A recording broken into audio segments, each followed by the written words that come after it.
Hey everyone, welcome back। ये वांगशन fan fiction माई 5G omega wife है। ये उसका पार्ट 14 है। प्रीवियस पार्ट की लिंक डिस्क्रिप्शन में है, आप वहाँ पे चेक कर सकते हो। एंजल्स, वीडियो स्टार्ट करने से पहले मुझे कुछ बोलना है। मुझे पता है कि मेरे फ़ैन फिक्शन आपको वैसे ना लगते हों, जैसे आपने अदर पर्सन के सुनी है या जैसे अदर पर्सन लिखते हैं। इवन आपको पर्सनैलिटी भी अलग लगती होगी। मेरी कहानियाँ बचकानी भी लगती होंगी, मेरे बोलने का तरीका बचकाना लगता होगा, या जैसे मैं एक्सप्लेन करती हूँ आपको वैसे पसंद ना आता हो। हाँ, मैं मानती हूँ मेरी इमेजिनेशन बचकानी है, क्योंकि इन्हें मैं अपने उसी चाइल्डिश नेचर में लिखती हूँ जिसमें आज भी बचपना है। पर एंजल्स, ऑप्शन तो आपके पास भी है ना। अगर आपको पसंद आता है तो वीडियो पूरी देख लो, और अगर नहीं आता तो सिंपली इग्नोर कर दो ना।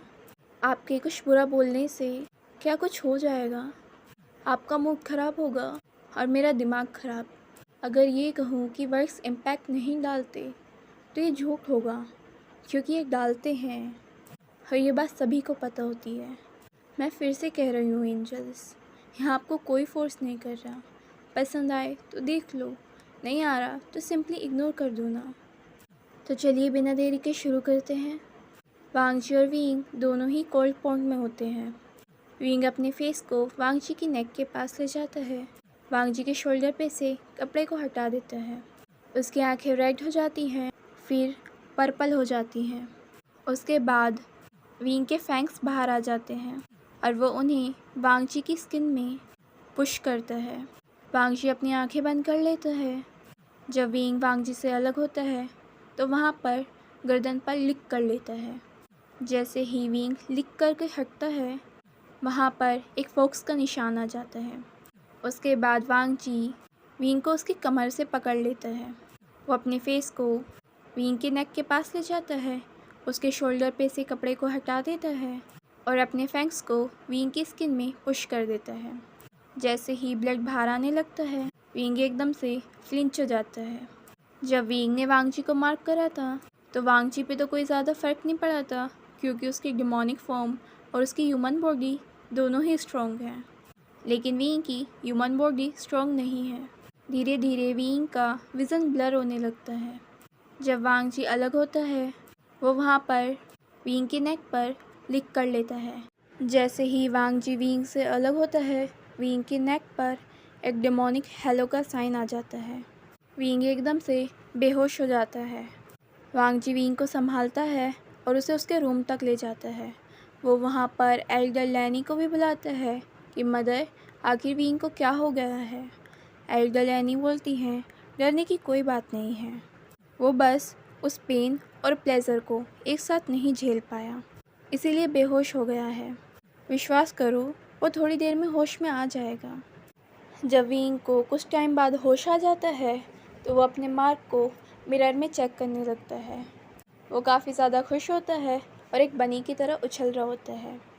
तो वहाँ पर वांगजी आता है, जो विंग को पीछे से गले लगा लेता है। वांगजी बोलता है, काफ़ी ज़्यादा खुश लग रहे हो। विंग बोलता है, क्या ये खुश होने वाली बात नहीं है, और वैसे भी क्या ये ख्वाहिश नहीं थी हमारी। जैसे ही विंग इस बात को बोलता है, यहाँ पर वांगजी और विंग दोनों ही स्टक रह जाते हैं, जैसे वो दोनों कहीं अलग ही दुनिया में खो गए हों। विंग एकदम से अपनी आंखें टाइटली बंद कर लेता है और फिर अपने हेड को शेक करते हुए अपनी आंखें खोलता है। उसके बाद वो वांगजी से पूछता है, क्या हुआ। वांगजी बोलता है, कुछ नहीं। लेकिन वांगजी भी अभी इस बारे में ही सोच रहा होता है। उसके बाद विंग वांगजी से बोलता है, वैसे सोच लेना, अब तुम मुझसे कभी भी अलग नहीं हो पाओगे, मैं तुम्हारे साथ हमेशा के लिए जुड़ गया हूँ।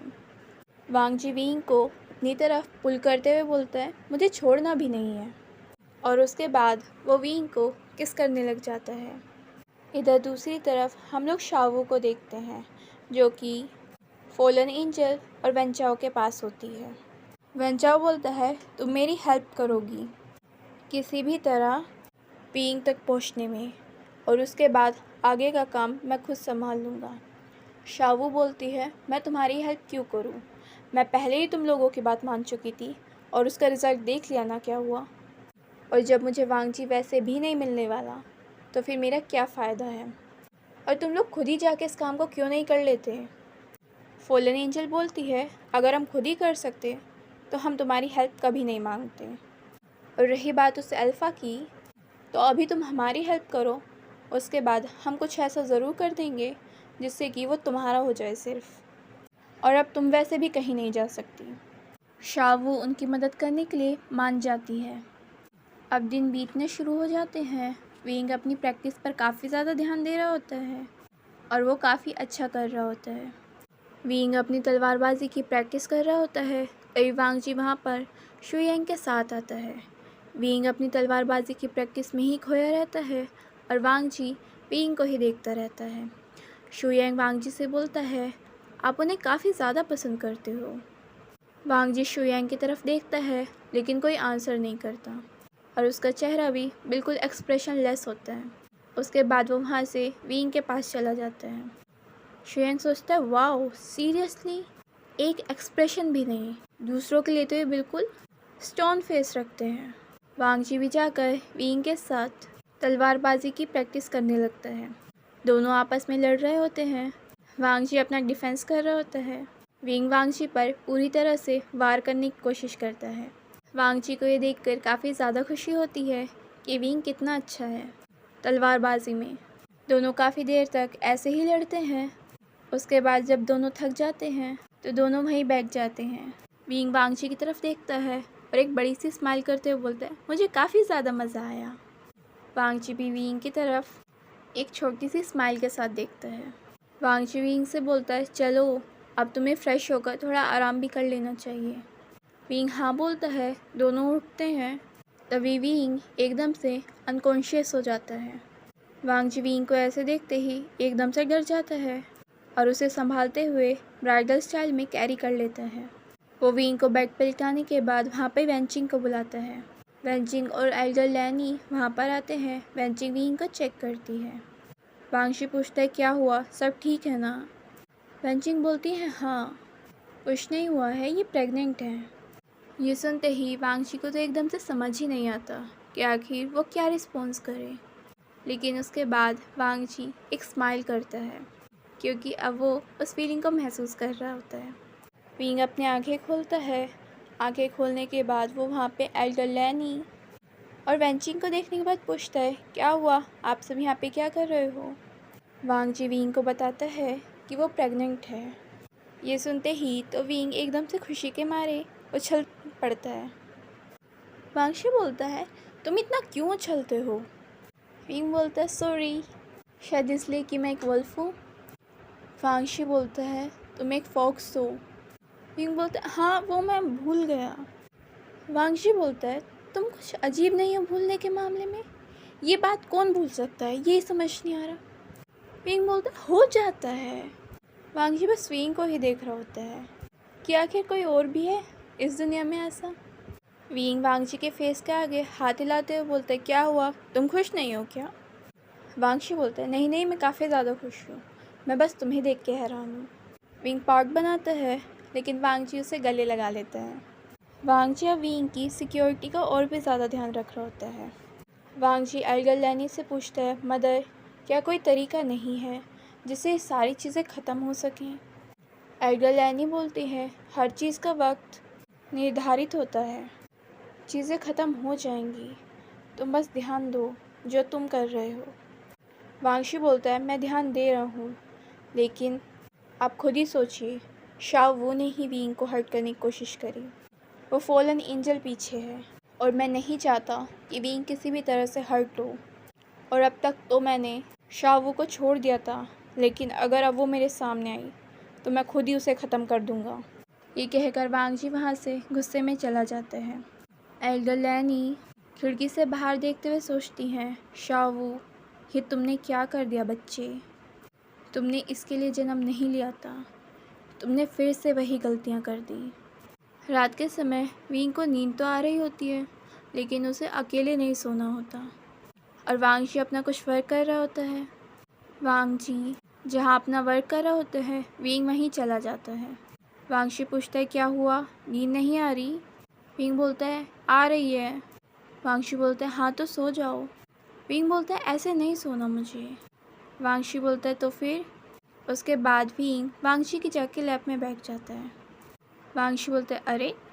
विंग वांगची के लिप्स पर अपनी फिंगर रख लेता है। कुछ मत बोलो और मुझे ऐसे ही सोने दो। वांगची बोलता है लेकिन ये अनकंफर्टेबल होगा। विंग बोलता है नहीं, मुझे ऐसे ही सोना है, तुम अपना वर्क कर सकते हो। वांगची बोलता है इससे अच्छा हम बेड पे जा सकते हैं। विंग बोलता है कोई ज़रूरत नहीं है। वांगची बोलता है नहीं, इससे तुम अनकंफर्टेबल फील करोगे। वांगची विंग को बेड तक ले जाता है और बेड पर विंग को थोड़ा सा अपने ऊपर लेटा लेता है। वांगची बोलता है अब सो जाओ, मैं यहीं पर हूँ। धीरे धीरे विंग को भी पूरी तरह से नींद आ जाती है। जब विंग सो रहा होता है तो वांगची वहीं बैठा होता है। तभी उसे शुयांग की तरफ से एक माइंड लिंकिंग के थ्रू मैसेज मिलता है। वांगची ने इन सभी से पता लगाने के लिए कहा था क्योंकि उसे नहीं लगता कोई फॉलन एंजल इतनी ज़्यादा ताकतवर हो सकती है। वांगची को लगता है कि उसकी पावर के पीछे कुछ और ही राज है। वांगची शुयांग के पास जाने से पहले विंग के चारों तरफ एक शील्ड बना देता है।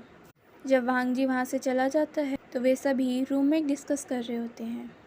उन सभी को भी यहाँ पर इन सारी चीज़ों में अलग ही मिस्ट्री महसूस हो रही थी। एल्डर लैनी बोलती हैं कुछ चीज़ें वक्त के हाथों छोड़ देनी चाहिए। वांगची बोलता है मदर, आप बार बार इस बात को क्यों कहते हो। एल्डर लैनी बोलती है क्योंकि ये बात तुम्हारे हाथ में नहीं है, ये इस वक्त किसी और के हाथ में है। वांगची बोलता है मदर, आपका क्या मतलब होता है। एल्डर लैनी बस वांगची की तरफ खामोशी से देखती हैं। वांगची समझ जाता है कि अब वो कोई आंसर नहीं करने वाली। जब ये सब यहाँ पर डिस्कस कर रहे होते हैं तभी वहाँ पर शावू वनचाओ के साथ विंग के पास पहुँच जाती है। शावू की पावर थी कि वो किसी की भी पावर को एक बहुत ही छोटे टाइम के लिए ही सही, लेकिन उसकी पावर को रोक सकती है। शावू अपनी पावर की मदद से वांगची की बनाई हुई उस शील्ड को हटा देती है। इतनी देर में ही वनचाओ विंग को काले धुएं की मदद से बांध लेता है और वो उसे लेकर वहाँ से शावू के साथ चला जाता है। जैसे ही वांगची को अपनी एनर्जी में कुछ अलग फील होता है, वो समझ जाता है कि कुछ गड़बड़ हुई है। वो जल्दी से वहाँ पर रूम में विंग के पास आता है। वो काफ़ी ज़्यादा गुस्से में आ जाता है और अपना डेमोनिक रूप ले लेता है। सभी लोग डर जाते हैं क्योंकि वांगची को इस रूप में शांत करना बहुत ही ज़्यादा मुश्किल है। एल्डर लैनी वांगची के पास आती हैं। इससे कुछ नहीं होने वाला, तुम्हें अपने आप को शांत करना होगा और पहले विंग का पता लगाना होगा। यहाँ पर मून गॉडेस, फॉक्स के देवता और वैम्पायर के देवता मून रेलम में होते हैं। वैम्पायर के देवता बोलते हैं क्या ये सही है। मून गॉडेस बोलती हैं हम कुछ नहीं कर सकते, हमें विश्वास करना होगा मदर गॉडेस पे कि आखिर वो जो कर रही हैं वो सही है। फॉक्स के देवता बोलते हैं ये बात तुम्हें भी पता है कि अगर ये लोग फेल हो गए तो कितनी बड़ी तबाही आ सकती है। मून गॉडेस बोलती हैं इन्होंने इस भाग्य को चुना है और भाग्य ने इन्हें चुना है, हम लोग इसमें कुछ भी नहीं कर सकते, ये सभी एक दूसरे के साथ बंधे हैं। तो गाइस आज के लिए बस इतना ही। अगर आपको ये पार्ट पसंद आया है तो प्लीज़ वीडियो को लाइक कर दीजिए और चैनल को सब्सक्राइब कर दीजिए। Thank you.